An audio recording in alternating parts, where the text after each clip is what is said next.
automatic lifetime may commission ka na. Grabe.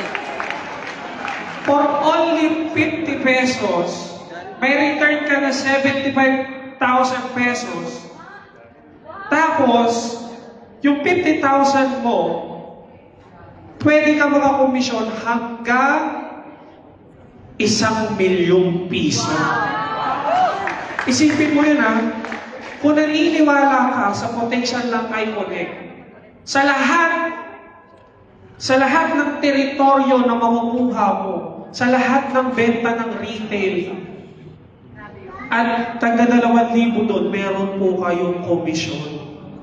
Ibig sabihin, yung company ng iConnect, parang kumpanya nyo na rin po.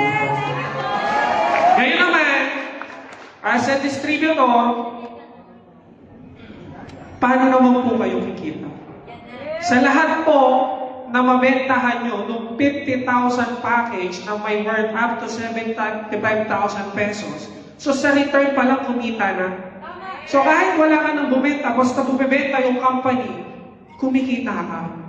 Ang maganda nun, sa lahat na mabebentahan mo ng territorial na barangay, meron kang 30% na commission. Imagine this, guys. Kung may kliyente ka na negosyante, gusto niya kahit wala siyang ginagawa, kumikita siya. Kumuha siya ng 20 na territorial, 20 na barangay na tingin niyang malakas. So sa 20 na yon, sa kada bumibili doon, may kita siya. Magkano nilabas niya? 1 million pesos. Dahil ikaw ang nagpasali sa kanya, kumita ka sa kanya ng 300,000 pesos. Imagine ninyo, isang tao, kahit 1,000,000, 2,000,000, 5,000,000, kaya niyong makabenta rito. Kasi yung programa para sa kanila, para sa mayayaman, kahit wala silang ginagawa, pwede silang kumita.